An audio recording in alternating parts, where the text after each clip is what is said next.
Coming up on this episode of the Roundtable.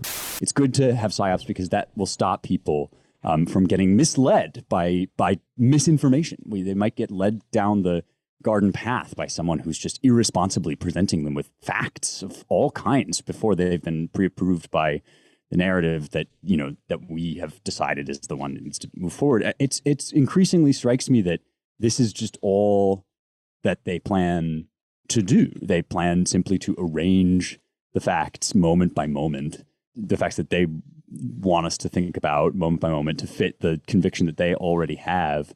And for all of our screaming about, the public debate that we need to have and be open and transparent and fight misinformation, it seems as if, again, maybe this is just banal at this point, but it seems as if exactly the opposite is the case. It's just, we've decided where this needs to go.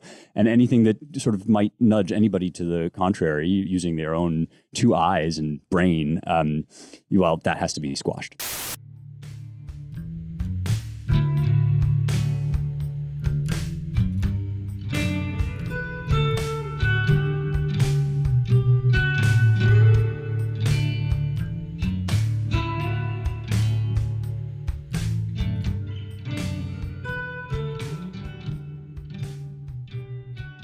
Welcome, everyone, once again to the Roundtable, the publishers and editors podcast at the American Mind at the Claremont Institute. I'm your host, Ryan Williams, president of the Institute, publisher of the American Mind and the Claremont Review books, back in the saddle after many weeks of gracious substitution by Spencer. He always jokes, or perhaps it's not a joke, about unseating me permanently and taking over in a coup. Unfortunately for him, he moved to Nashville, and even in COVID times, geography matters. So not today, Spencer, not today. It is a joke, although yeah. I'm a noted insurrectionist, so it's true. Sorry. So I am joined by Spencer Clavin, associate editor of the Claremont Review books and features editor of the American Mind, Matthew Peterson, founding editor of the American Mind, James Pullis, executive editor of the American Mind, and Seth Barron, managing editor of the American Mind. The simulation seems to be breaking down. It continues to break down. Wanted to lead today with, this is our recurring theme of, conspiracy theories that would have gotten you deplatformed a few months ago, now being completely confirmed, or at least appearing to be confirmed. I just have this piece. Our diehard listeners who are very plugged in online and on Twitter have probably seen this already, but others haven't. This is just a summary report from Red State drawing on the original work by Project Veritas of FOIAing stuff from DARPA. This has kind of been corroborated. I mean, I trust James O'Keefe. He does pretty good work at Veritas, so I don't mean to throw any cold water on it, but I'm sure the continued reporting in the coming weeks will confirm most of this. But it's that here's a bit of the form that Veritas pulled out of DARPA. The author of this is Marine Corps Major Joseph Murphy, who is then Commandant Marine Corps Fellow at DARPA. He's now at the Office of Naval Research, apparently. It says the following. This is a bit of a report. The subject is SARS-CoV-2, Origins Investigation with U.S. Government Program, Undisclosed Document Analysis, dated 13 August 2021. SARS-CoV-2, that is COVID-19, to you who haven't been following this that closely, or have tuned a lot of it out at this point, is an American-created recombinant bat vaccine, or its precursor virus. It was created by an EcoHealth Alliance program at the Wuhan Institute of Virology, WIV, as suggested by reporting surrounding the lab leak hypothesis. The details of this program have been concealed since the pandemic began. These details can be found in the EcoHealth Alliance application, blah, blah, blah. The contents of the proposed program, that is from EcoHealth Alliance, are extremely detailed. Peter Daszak lays out step by step what the organization intends to do phase by phase and by location. The primary scientists involved, their roles, and their institutions are indicated. The funding plan for the Wuhan Institute work is its own document. The reasons why non-pharmaceutical interventions like masks and medical countermeasures like the mRNA vaccines do not work well can be extrapolated from the details. The reasons why the early treatment protocols work as curatives are apparent. SARS-CoV-2's form as it emerged is likely as a precursor, deliberately virulent, humanized recombinant SARS-CoV that was to be reverse engineered into a live attenuated SARS-CoV bat vaccine. Its nature can be determined from analysis of its genome with the context provided by the EcoHealth Alliance proposal. Joining this analysis with the U.S. intelligence collections on Wuhan will aid this determination. It said, it goes on a little bit far. DARPA rejected the proposal, that is the proposal from EcoHealth Alliance, because the work was too close to violating the gain of function moratorium, despite what Peter Daszak says in the proposal, that the work would not. As is known, Dr. Fauci with NIAID did not reject the proposal. The work took place at the Wuhan Institute and at several sites in the U.S. identified in detail in the proposal. Anyway, it's, I just bring it up because, as I said, this is the lab leak hypothesis, which was squelched with extreme prejudice by all the leading experts, so-called experts in epidemiology and public health from Fauci on down.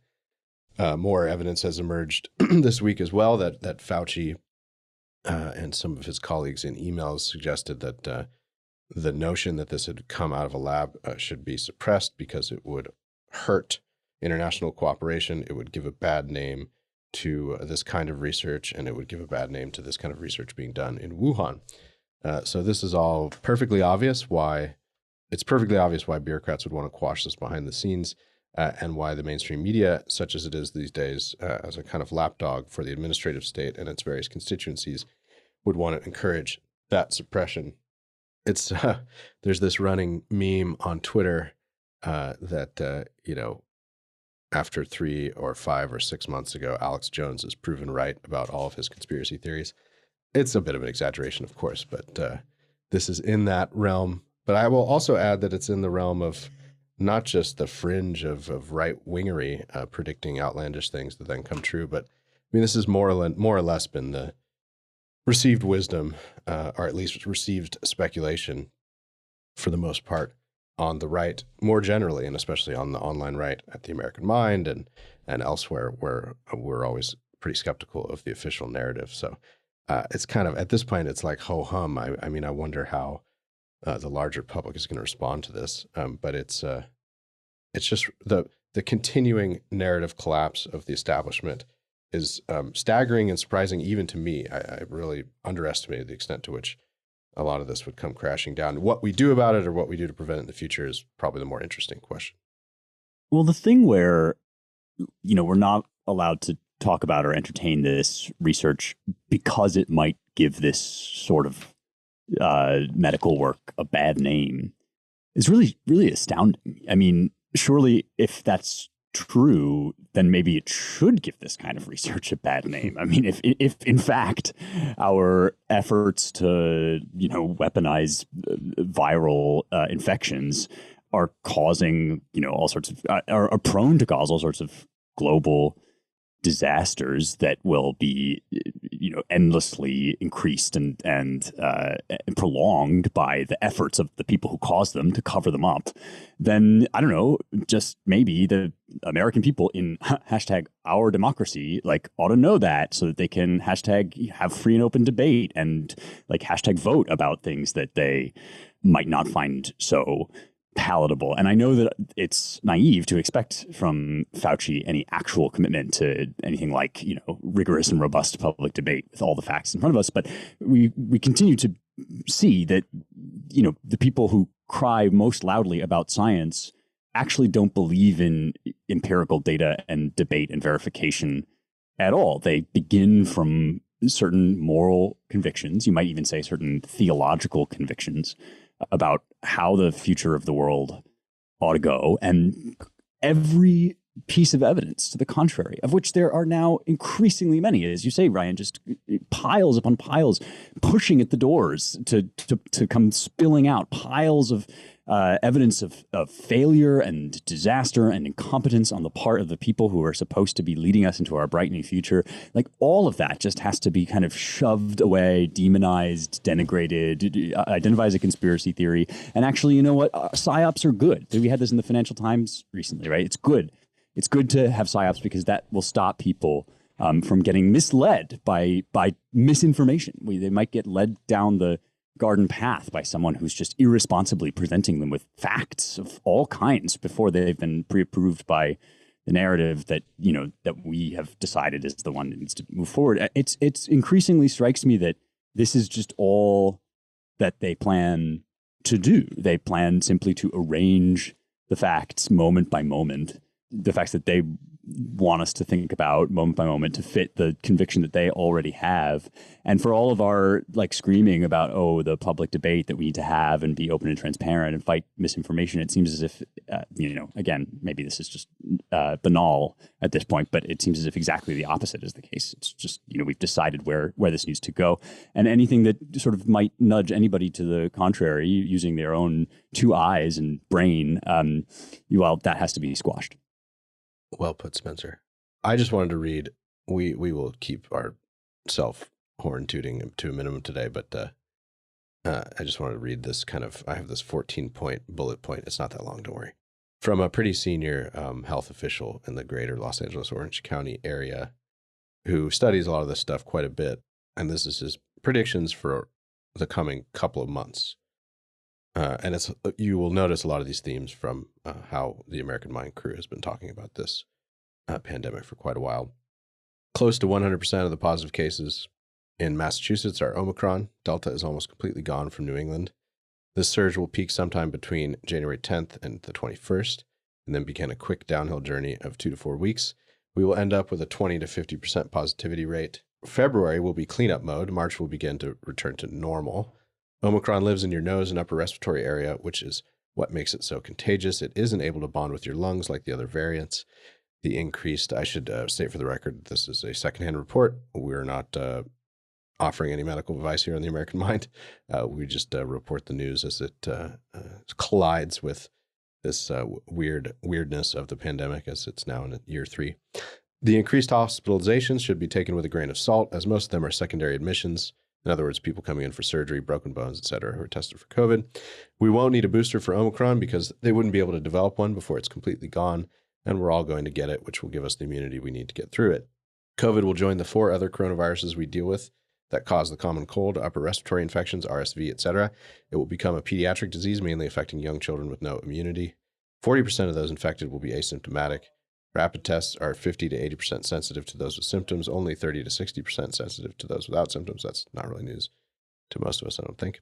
Contact tracing is worthless because we're all going to get it, and there's no way we could keep up with it. We are fighting the last war with COVID and should be pivoting back to normal life, but society isn't quite ready for it yet. There is no need to stay home from work or to be a hermit unless you're immunocompromised or 85 or older, but one would recommend staying away from large gatherings for the next 6 weeks. I don't know if I even agree with that, but fine. Spring and summer will be really nice. If only it could be so. I hope so.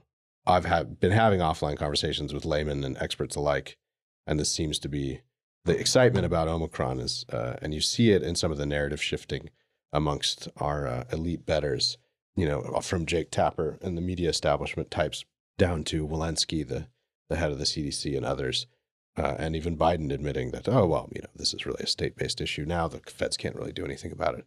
Omicron and its mildness, despite the continuing hyperventilation about cases and hospitalizations and all that, the media can't help itself. Omicron seems to be, we hope, the beginning of the end of all this. But that's not an excuse for letting up one bit. But I would just say the American Mind vindicated from at least 8 months ago.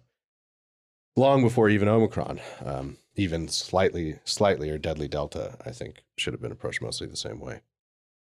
And then there's just one more headline on all this. This Oxford vaccine scientist, Jake, pulled this up. He pointed out the obvious, which is we can't vaccinate the planet every 6 months. So something's had to give on all this, and we'll see. It'll be fun to watch.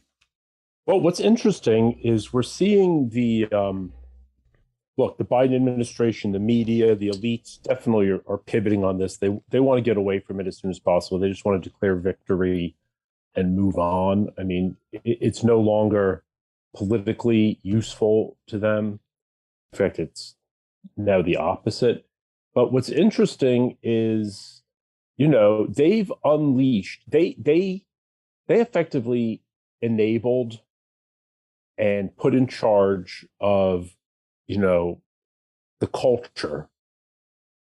And I've talked about this before, like the most hysterical, neurotic, busybodies, and just gave them full reign and said, "You guys are in charge. You're the ones. You decide what's acceptable, what's safe."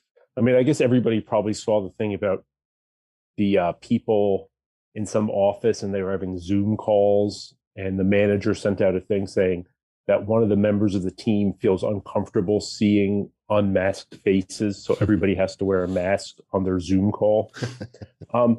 See, here's the thing: like these total inverts, these crazy neurotics. How are you going to put them back in the bottle? You know, you've got the long COVIDers, you've got the teachers union. There's still people walking out of schools. We've told people, we've ginned them up for 2 years that everyone's about to die. So this isn't going to go away as quickly. I mean, look, I'm just saying that the forces are there. They've unleashed a radical energy that's going to just wreak havoc. I'm not saying like we have to necessarily worry about it, but it's going to be a challenge, especially for the Dems, because these are their voters. Well, it's very adaptable and very malleable, and in a sense, this was all telegraphed. I mean, this is what reimagining policing looks like. It means that the real police go away, and that the new police are the police of your mind and the police of your sort of your molecules.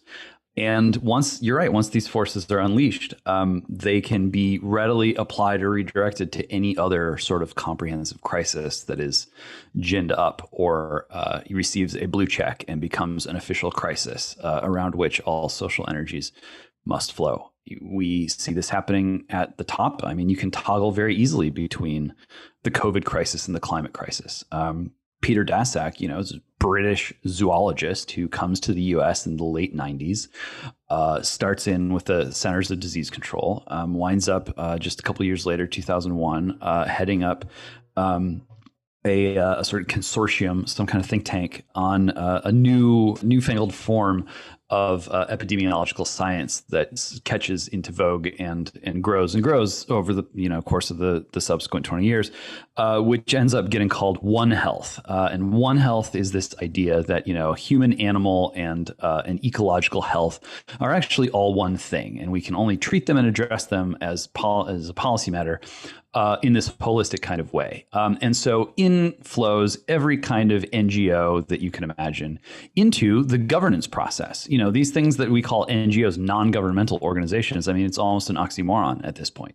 And these institutions are so woven so deeply into the fabric of governance in and outside of the United States that there's really no way to either remove them from power or to cordon them off from political regime power anymore. And so they can let Dr. Fauci go up on the stand, go up in front of Congress, take his lumps from Rand Paul. And if they need to cut him loose, they can cut him loose. They'll keep him around as long as he's helpful, as long as he's getting the Christmas ornaments made and getting the documentaries released with his name and face plastered all over everything, his book, and on and on. And the minute he becomes a net negative, they can let him go. And there's who knows how many other Dr. Fauci's out there waiting to just step out of the NGO Borg and into roles like that. So that whole class, that whole organizational structure is incredibly adaptive. They're already gearing up to incorporate climate stuff or whatever else into public health, defined as global health. As COVID went off the rails, and the fact that we don't live in one world anymore became more and more true. They doubled down all the more on quote unquote One Health as the way to restore globalism. That's how this goose was cooked to begin with. You saw the way that EcoHealth got involved in Wuhan. You got to participate in this kind of stuff with China. If you want to have globalism, you got to bring China into the tent. That's the big strategic picture. And then the foot soldiers culturally that they've developed out of all this, people who are, as you said, just in continuous freak out mode, putting their kids in the trunk so that they don't get COVID or whatever.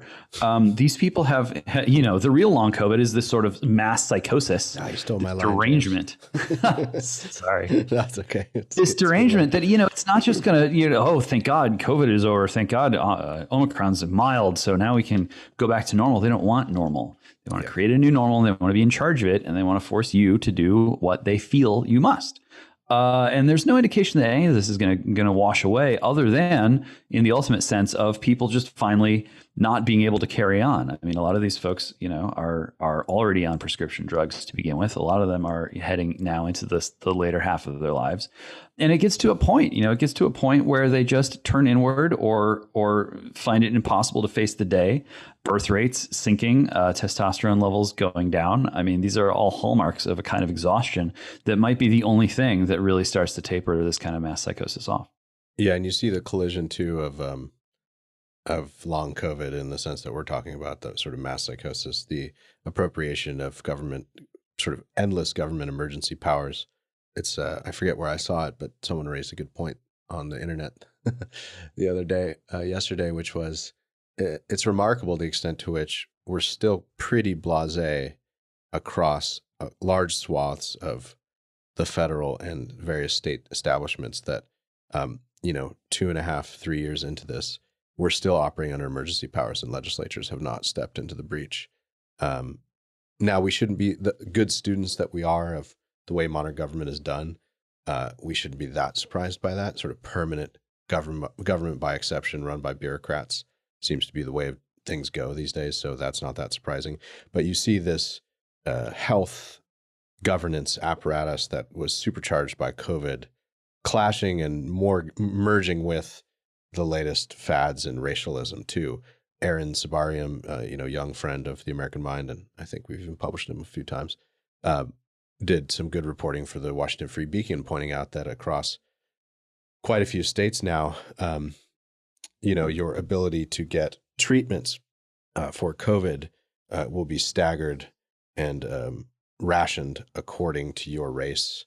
The argument being, going back to the logic of most of our civil rights law these days, disparate impact, that is to say, quote unquote communities of color, Black and brown folks, et cetera, have a higher aggregate death rate and are affected more by COVID.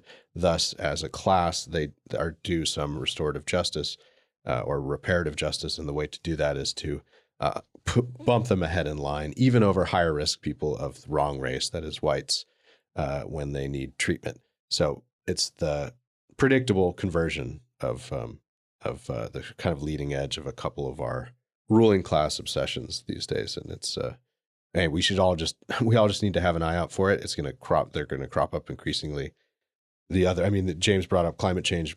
That's another avenue where this will continue to crop up as well. And we've seen these arguments too, which is to say the third world, that is to say the disproportionately person of color third world, because that's what it is, or the global south, or whatever you want to call it, will have itself moved ahead in the queue, using climate change as an excuse in all sorts of interesting and innovative ways through global governance and everything else. And the overly white West will be, it will be tried by the powers that be, both international and I think increasingly also in the United States, of a certain political bent on the left, will use these levers any way they can to kind of keep the bad oppressors down and elevate the oppressed. And so this is all, it's not really a grand theory, but it's all coming together in a nice, neat little package. And the ruling paradigm, I think, I hate that word, it's overused in social science, but it works, I guess, is really that the global left, that is to say the liberal, globalist, neoliberal left in the West, which tends to run the left worldwide for now, will just appropriate its latest fads in service, or its latest quasi-crises in service of the continued ideology of anti-racism, quote unquote anti-racism, and all the rest, anti-colonialism, et cetera. So that's how we ought to understand all this, I think. Yeah, I agree. And just to make a quick point, look at the way in which everything is recast as a public health question now, like guns, violence. I mean, so if they can establish, enabling acts which permit them to just rule by dictate, on the question of COVID and it's like whatever kind of danger it poses, well, why couldn't they say, in a year or two, that use that as the same model for gun seizures? Say, well, this is a public health crisis. Of course, we have to seize guns. There's an epidemic of violence. They're setting up weird precedents here that are definitely worrisome. Sorry, Spencer. No, it's fine. I mean, you're on much the same track that I am at the moment. I'm just thinking, James very ably articulated how all-purpose the panic is, that it's just this kind of, once you unleash it, you can kind of point it anywhere. And as you say, Seth, they're kind of developing a template for pointing that panic in different directions, toward climate change, toward, racism, toward guns, toward any bogeyman that they want to, crush or take out. And there's this kind of reigning question in my mind, like how effective that's going to be, simply because the panic is also a force unto itself. You can see that in just watching what's happening between Lori Lightfoot, of all people, and the Chicago teachers unions, right? This, pro-lockdown mayor, COVID hawk for these many years, has turned right around and is trying to get the unions to open schools. Midterms are looming. The Democrats, as you mentioned, Seth, are kind of done with COVID. It's a ball and chain now. It's a weight around their neck, an albatross. They want to toss it off. But there's just now this kind of mass hysteria. There's a mass psychosis. They have unleashed it. They intended to unleash it, but they don't totally have control over it. Like you can't just tell people to put away their trauma. You can't just say like, okay, now don't be paranoid about this thing that we've been drumming into your head. And so the teachers unions are, of course, also have an interest in maintaining COVID panic. And so they're like wrangling like dogs over a piece of meat. They're everybody's kind of wrangling over how to use the panic and where to point it. And I wonder, to what extent I sort of feel as if there's this other dimension to it, which is that, I talk to people all the time who just feel like I think that there are a lot more people who hate the COVID panic than just me. And I feel like nobody can say it because, as you mentioned, Seth, like we now live in a world of rule by paranoiacs. Like the most neurotic, most frightened person is, ipso facto, by virtue of being neurotic, is elevated to a position of moral high ground and authority, and you're liable to risk condemnation for suggesting that maybe you shouldn't like mask babies and put them in the trunk and like keep them from the doctor when they get sick because they might get COVID or whatever. There are people now. There's a piece in Politico just recently, like this sort of Democrat who's starting to catch wise to all of this, and there are people who are trying to form like group chats and covert operations to say maybe we shouldn't be shutting down every school. And I kind of feel as if it's a game now of just pressing in on that, like actually being the person who is, takes the risk of being the first to say this is all nonsense. And maybe I bought into it for a while, but at this point it's just become ridiculous. I mean, there's still such a thing as sanity, I suppose. So the question that keeps on coming up in my mind over and over again is, are we at a point in which anyone can tame the administrative state or the biomedical deep state or whatever we want to call it, just another permutation of the same thing? So is it even possible for some opposing governmental force to say no? And the odd thing is that two things are happening at once. On the one hand, the narrative is collapsing. On the other hand, the tripling, quadrupling down just continues. And it's dumbfounding, right? Because on the one side, you see people waking up, or people are going to wake up, and they're admitting a little bit here and there now about what we've all known for years in terms of the statistics and numbers. How long can this last? It has to snap. And at the same time, you just see the absolute, doubling down of everything COVID new lockdowns, new shutdowns, that requiring the kids, the schools not giving up. And so you wonder, what's going to give. And the question, which I saw a lot of people asking, watching Fauci this week, was, well, who really is more powerful than what he represents, as James was describing? I mean, so does it, I mean, Congress certainly doesn't seem to be more powerful than any of these guys. I said on Twitter earlier today, if Congress, per out impossibile, like if we imagined a world in which a Congress could exist that wanted to get rid of and do a deep reorg of the national security state, the FBI, the CIA, the NSA, does anyone even imagine that those agencies would listen? I mean, aren't they already above the law?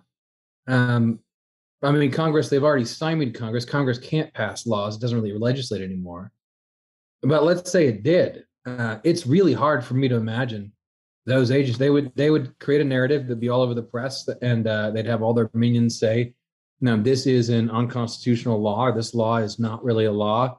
It's invalid for whatever reason. It's just very difficult for me to see how they would step down. And certainly when it comes to a president, right? I mean, we already know anyone in the executive branch who's technically over these agencies, they don't have any power. I mean, you can be Secretary of Education and want to do everything good in the world, but you're a captain in the captain's quarters with a small crew, and the rest of the ship hates you, and you don't really have control over where it goes. And the same goes with what we saw with Trump and the generals.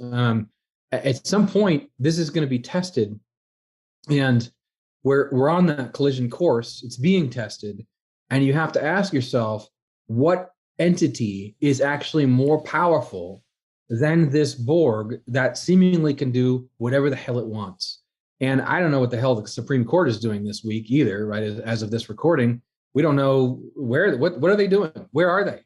We had one of the, what up until 2 seconds ago would have been regarded by everyone, including Nancy Pelosi, who said it was a non-starter, a mandate for private business, right? It was absolutely absurd. But then all of a sudden, really slowly, then all at once, all of a sudden, the administrative state, they go, nope, this is going to be the mandate. And you have to wonder, what's really going to happen? What's actually going to happen? Who actually has the power here? And what I'd suggest is, look, it may be the fact that the coup already happened. The coup happened a long time ago. You ceased living in a democracy a long time ago, because this Borg, this large bureaucracy, is what really runs things. Congress is ceremonial, and increasingly it looks like the presidency itself is ceremonial. And behind that administrative state, you have a large collection of oligarchic interests. And black pill or not, the question is, what is the entity that can take power and stand against this? So, I mean, the one thing I'll say is, which we've all said on this podcast, is there's some hope that red states could actually create areas free of the virus nonsense. And you certainly see people sorting themselves based on what they think that the danger actually is to them and their families of the virus. So, there's some hope there, because there is actual, power in that red state governance that could stand against and test the proposition, right? Is Fauci going to send, federal troops in to some of these states and locales? How are they going to enforce X, Y, and Z? So that's promising. But I mean, you really have to look around and say, when are they going to be stopped? Because I don't see it, despite the fact that the truth is coming out, quote unquote. Just a small note to that point, Matt.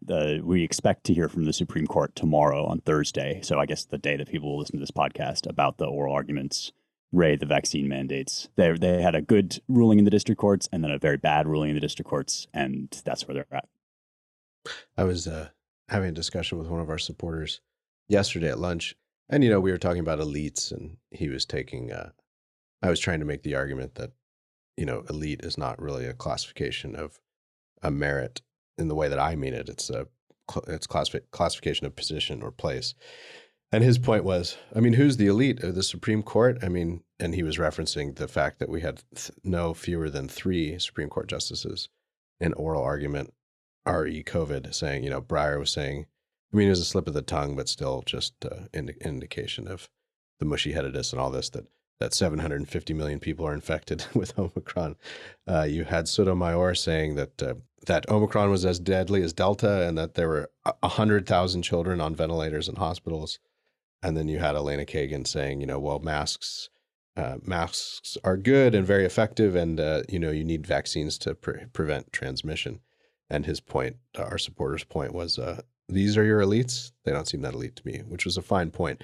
But Matt, in response to your question about who has the power, I think it's the question to ask today of our federal establishment. What is the gap between institutional power and effectual power?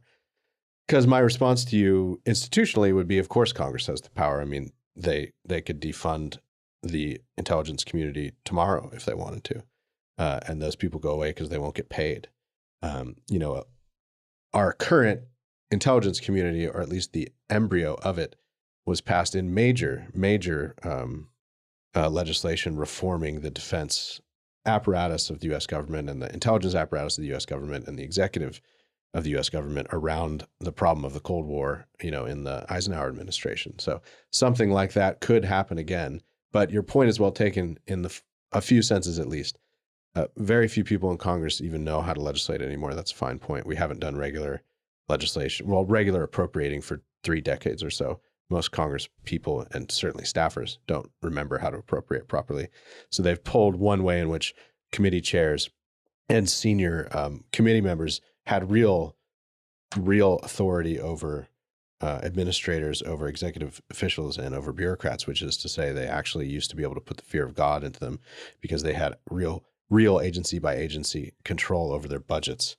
And passed, they went through those piece by piece instead of just passing it all with 3 hours left so you don't shut down the government, with nobody really taking a scalpel to any of this. So there's that problem. Then there's also the problem you pointed out, or implied at least, which is to say, even if they have the appropriation power, which they certainly do under the Constitution, the minute they started to exercise it, they would be met with a complete barrage of propaganda from the organs of the intelligence community, which, as we saw during the Trump years and during the George W. Bush years, I should remind everyone, and even the Obama years, when you piss off the IC, they'll get back you, and they're very, very good at leaking and creating and manipulating stupid reporters to do their bidding and to shape and frame the national conversation. And in a place with national security is at stake and domestic terrorism and all the rest, it's even easier in a way because all they can say is, this congressional committee, defunding X, Y, or Z program is going to result in your children dying, next week. This cannot happen. Or it's going to, result in us, I don't know, substitute Russia, China, take your pick. So you're right. I think that's the main test of our time. And it's going to take a lot of work. And I think creative approaches in the States and a renewed sense of urgency and energy from state legislators who maybe now might even be going into Congress, like our friend Anthony Sabatini in Florida, that all has to kind of work in tandem. And I think it's incumbent upon us and other think tanks and policy professionals and media leaders and from Tucker down to everyone else and the new kind of stuff that you're up to, Matt, in Texas. We all need to be laser focused on the threat, which is the determination of the current uniparty establishment in the bureaucracy, in the media, and in the old sclerotic and not with the times political establishment on both sides of the aisle, the extent to which a certain portion of them are just dumb and they don't understand the stakes, and they don't understand that the American regime could go down. And then there's the other more virulent portion of it, more on the left than on the right, quote unquote right, which seems determined to bring about the end of America in order to supplant it with some sort of new regime that's a kind of hybrid, racialized collectivism of some sort. So, I mean, that's the main task. The solutions are 1,000-fold. And I think the states are very promising, but I wouldn't discount Congress because ultimately we really can't fix this problem without Congress. But that's a long road we're gonna have to walk. Well, and ultimately a post-human regime. This is why, this stuff is so important, is because even now on the right, there are some guys out there taking the Alistair McIntyre position.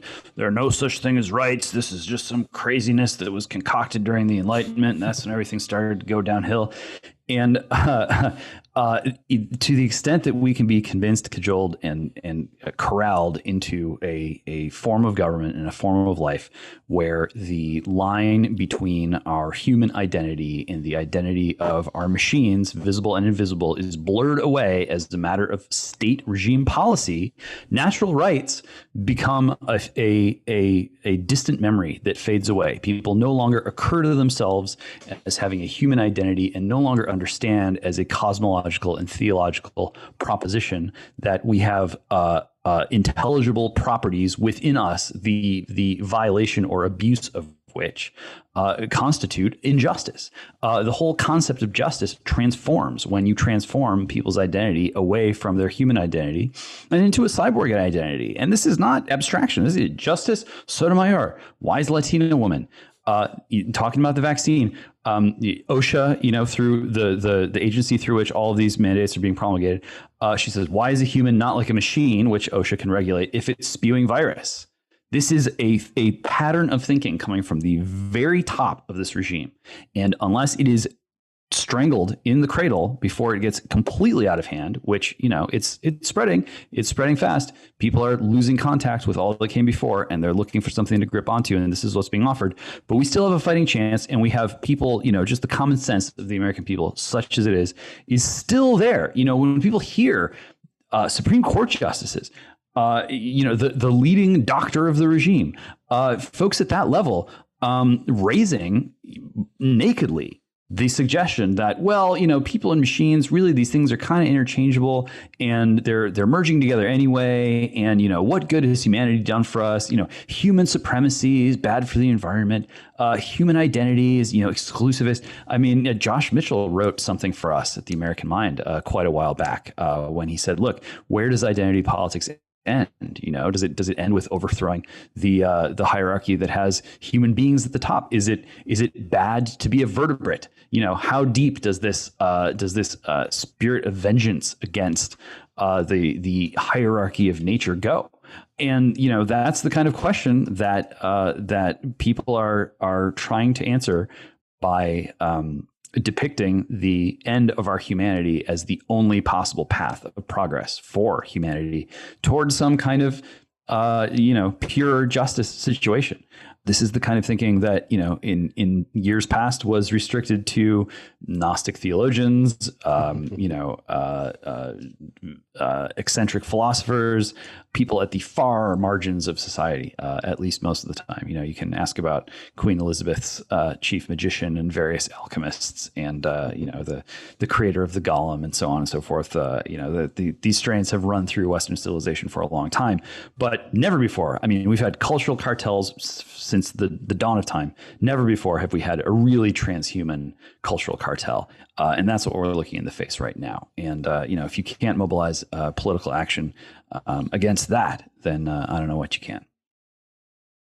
Yeah, I think a big part of that task, James, is explaining to people how they ought to understand the post-human, how'd you put it, post-human, anti-human cartel.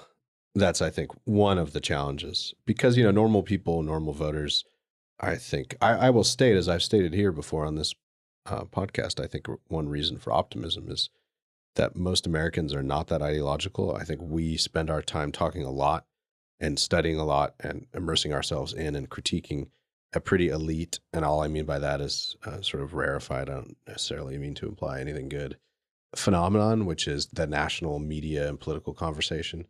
I think of wide swath of Americans, I suspect it's probably 150 million people at least, really take a much more jaundiced view of politics. The latest polling about Biden and about January 6th is that despite the relentless and hysterical narrative about it being the near end of democracy, most people, increasing majority of Americans, just think we should move on. Definitely most Republicans do.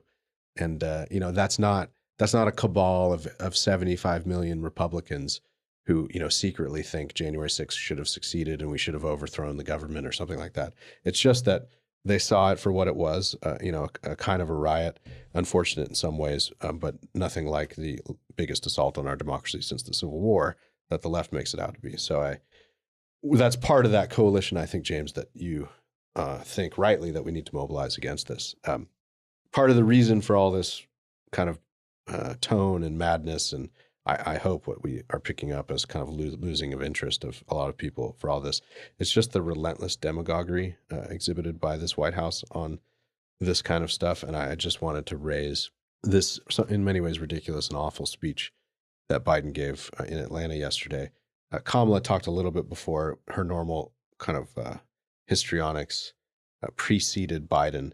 It's remarkable watching them together, one after the other, because as kind of geriatric and slurry and, sometimes not finishing sentences or stumbling over sentences Biden is, Kamala, though she can read a teleprompter much better than him, is somehow even flatter, more drab, and more uninteresting. And it's not just because he's interesting, because you're wondering if he's going to fall over and stop talking. It's just extraordinary. But anyway, that's a long aside. I just wanted to read. This is like a collection of paragraphs from the speech in Atlanta from Biden. I think it's kind of the demagogic highlights of it. And then we can discuss a little bit and talk about the latest poll numbers and put all of this into context. I'm just kind of writing about this for the American Mind, I hope tomorrow as well. So this is, the last third of the speech, the last couple of pages. When we got voting rights extended in the 1980s, as I've said, even Thurman supported it. That is Strom Thurmond. Think about that. The man who led the longest filibuster, one of the longest filibusters in history, in the United States Senate in 1957 against the Civil Rights Act. He said the Voting Rights Act, Biden did, but this is the White House transcript, so in brackets is the correct thing. The man who led and sided with the old Southern bulls in the United States Senate to perpetuate segregation in this nation, even Strom Thurmond, came to support voting rights. But Republicans today can't and won't. Not a single Republican has displayed the courage to stand up to a defeated president to protect America's right to vote. Not one, not one. We have 50-50 in the United States Senate. That means we have 51 presidents. Laughter. You all think I'm kidding. More laughter. A few paragraphs later, let the majority prevail. And if that bare minimum is blocked, we have no option but to change the Senate rules, including getting rid of the filibuster for this. Applause. A few paragraphs down. While the state legislature's assault on voting rights is simple, all you need in your House and Senate is a pure majority. He's talking about Georgia here. In the United States Senate, it takes a supermajority, 60 votes, even to get a vote, instead of 50, to protect the right to vote. State legislatures can pass anti-voting laws with simple majorities. If they can do that, then the United States Senate should be able to protect voting rights by a simple majority. First of all, this makes no sense in terms of federalism. Also, Article 1 of the Constitution says times, places, and manners of election are set by state legislatures. Now, the Voting Rights Act, in many ways, passed in 1965, gave the federal government a lot more power over, especially the South, and their place, time, and manner of voting because they had abused that right to disenfranchise blacks through the era of Jim Crow. So for the Democrats to make this argument these days, everything is now 1964 and 1965. It's really, things have not changed, and that's the spirit of this speech. So this is just the concluding few paragraphs where you get the full sense of how they think about this, or at least how they're demagoguing it. The next few days, when these bills come to a vote, Biden's talking about the John Lewis Voting Act and then the other voting act. Basically would give the federal government a lot more superintendence over local elections and a lot more basically pre-clearance power. That is to say, the Justice Department could step in ahead of time and nullify state laws with respect to voting and the right to vote. Those phrases very much in quotes and in the context of modern civil rights law, and would basically be able to override state superintendents of their elections. So the next few days, when these bills come to a vote, will mark a turning point in this nation's history. We will choose, the issue is, will we choose democracy over autocracy, light over shadows, justice over injustice? Every senator, Democrat, Republican, and Independent will have to declare where they stand, not just for the moment, but for the ages. Will you stand against voter suppression? Yes or no? That's the question they'll answer. Will you stand against election subversion? Yes or no? Will you stand for democracy? Yes or no? And here's one thing Spencer wrote about this today at the American Mind. Go look at his latest. And here's one thing every senator and every American should remember. History has never been kind to those who have sided with voter suppression over voters' rights, and it will be even less kind for those who side with election subversion. So I ask every elected official in America, how do you want to be remembered? This paragraph made the most news out of this speech because it's kind of the most outrageous. At consequential moments in history, they present a choice. Do you want to be on the side of Dr. King or George Wallace? Do you want to be on the side of John Lewis or Bull Connor? Do you want to be on the side of Abraham Lincoln or Jefferson Davis? So, dear friends, I mean, the implication is pretty easy. I don't need to spell it out for everyone. But, if you want some voter ID laws, if you think that early voting under COVID was expanded a bit too much, if you think signature verification has gotten a bit ridiculous and we ought to shore up our ability to confirm that people casting ballots through the mail are actually those people and not fraudulent people or double voting or falling prey to some scheme from outside governments causing mischief, or even internal actors wanting to cause mischief, steal elections, etc. If any of that crosses your mind, you're basically a Confederate, you're a traitor, and you're a racist. That's the tenor of the current debate over quote unquote voting rights. And, President Biden, who pitched himself as the kind of moderate Grandpa Joe type who would return us to normalcy and return our democratic norms to normalcy, and would, end the mean tweets. That's largely happened, I suppose, although a lot of the meanness now crops up in him yelling in speeches. He was going to be this return to business as usual and the lowering of the temperature. And that has been very, very far from the truth. And it's why in the latest Quinnipiac poll, which will be released in 5 days, but we had, they released the preprint of it ahead of time, Biden's now at, 38% national approval. The poll might be a bit of an outlier, but it's a pretty remarkable slide. It's the most precipitous decline in popularity in polling of any president since George H.W. Bush plummeted from the somewhat ridiculous and inflated high of the first Iraq War, 97%, down to, whatever it was, 52 or 48. So this explains a lot of the narrative shift, as we discussed earlier on COVID. The midterms loom large, and the Democrats are pretty freaked out. I don't think the filibuster will end. I don't think they're going to ram through these two quote unquote voting rights laws. But that's nonetheless the rhetoric from a president who barely won this election, a very hotly contested election, and who has a one-person majority in the Senate, a split 50-50 Senate because of his vice president presiding as president of the Senate, and has, a dozen seat, maybe 20 seat, I forget, majority in the House.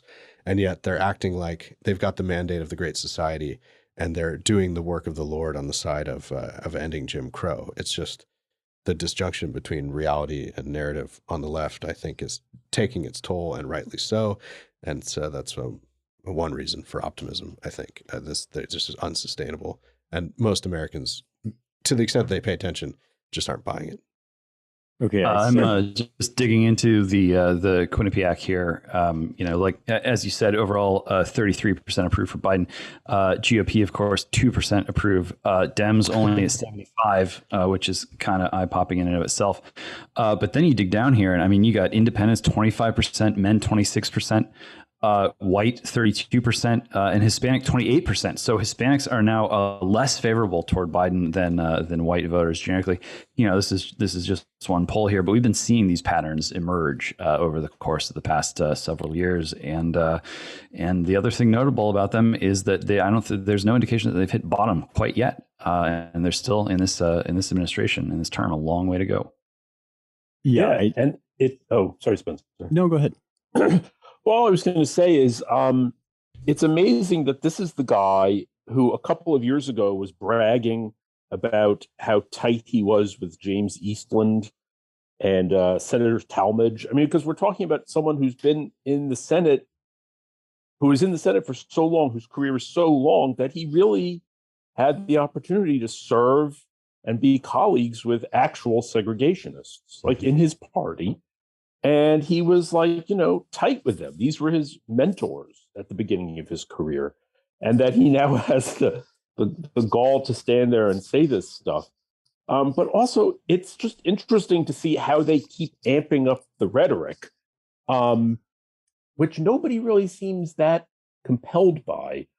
Like his audience, like he was speaking in front of, like, I don't know, a couple of dozen like Black Georgians who just looked so bored. They couldn't be roused to applaud for his applause lines. And I just want to say, like, forget about 1964. Like, they're talking about 1864. Whoopi Goldberg just said that Black Americans are currently in the same position as they were before the Emancipation Proclamation. Like those times, like mid-Civil War, that's where Black Americans are. I mean, this is a woman who's like, won all of the major theatrical awards, is a multimillionaire, has her own talk show. I mean, it's just so preposterous. She has 40,000 mules and like a billion acres. Yeah. Right. I mean, what are they talking about? But the thing is, you see, as the rhetoric gets more and more shrill, I mean, it kind of really does. I mean, that indicates that it's not working, I would think, or they wouldn't have to just keep, turning it to 11. Mm-hmm. Yeah. I said before we started recording that I had like tapped myself out on this speech by writing about it. And it's true that the old man yells at cloud routine does fill me with a certain degree of like weariness and apathy. That's your father, not you, Spencer. Yeah. Sorry, yeah, that's well, I mean, it's the president, and no mean tweets. This is a man who gets up and says with his face hanging out that we have a pandemic of the unvaccinated, the great unifier whom we elected to gather us all together into peace and harmony and join the hands of Black Americans with white Americans to sing Kumbaya, is out here speaking about a significant portion of the electorate as if they were analogous to a disease. So, yeah, I mean, Seth, I don't think that, it kind of washes over us at this point because it's just so Baroque. It's so extreme and hilarious and fantastical. But we shouldn't lose sight of like what they actually are trying to do here. This legislation that he wants is literally an effort to freeze America in the civil rights era. This thing where now they want federal oversight over just exactly those states which were at that time abusing voting law. Like, do even Democrats think that no other states are racist? I mean, do they think that like the situation on the ground is literally exactly as it was those many years ago? I mean, they obviously don't. It's completely incoherent. They just want whatever power they can possibly grab. But it's kind of amazing that what they're asking for is for us to believe that not only do certain historical facts still have bearing on modern times, but that what's actually going on right now is exactly identical to the worst excesses, which, as you've said, and as many people have pointed out, Biden was sort of like pally and chummy with the people that supported the worst excesses of those times. And you would think that somebody who had lived to see basically his every previous opinion turn toxic as the public mob changes its mind, you would think he would be a little bit more circumspect about like declaring that he's going to be on the right side of history this time. Well put, Spencer. Well, we should end there. We're a little over time. I wanted first at the end, for those of you loyal listeners who've stuck through this slightly over an hour, after a couple years of the Roundtable, I think we're going to mix it up a bit. And I didn't warn any of the guys that I was going to say this, but why not? We'd like to start having some guests occasionally. So let us know what kind of guests you want. Who should we bring on? I should plug, because it's hilarious. Those of you who are well versed in the blog, and that's not the blog, the podcast world, there's a podcast run by the pseudonymous Bog Beef and then his colleague Kevin something, I forget, called the Good Old Boys podcast. And Mike Anton just did 2.5 hours with them. They're sort of, they're working class boys from the South. But very intellectually curious, and they have sort of a fun spirit to them. And so if you're interested in a riot, it's the podcast, a lot of fun. Go check out Mike on the Good Old Boys podcast. A lot of their content's behind their paywall through their Substack or Patreon or whatever, but I think they've got the whole Anton interview for free. It's on most of the podcast stuff if you want to go check it out. But anyway, send us in your suggestions for guests. We may not take all of your suggestions, but we appreciate them nonetheless. hit us up on Twitter or where should they send it, Jake? What's the easiest way? You want me to give out your email on the air? Okay. It's J Gannon with 2 N's, GANNON at Claremont.org. Hit up Jake and we'll get to it. So thank you all for listening to the Roundtable. If you want to support our work, visit Claremont.org/donate. And if you want to learn more about all our projects and writing, visit our websites at AmericanMind.org, Claremont.org, ClaremontReviewBooks.com. And our new, now not so new, turns 1 year old officially next month, Center for the American Way of Life at dc.claremont.org. Please rate us well, share and subscribe at Apple Podcasts or wherever you get your podcasts. Thank you to Jake Gannon and Annalisa Lee, our production and engineering crew. And thank you all for listening. Talk to you next week.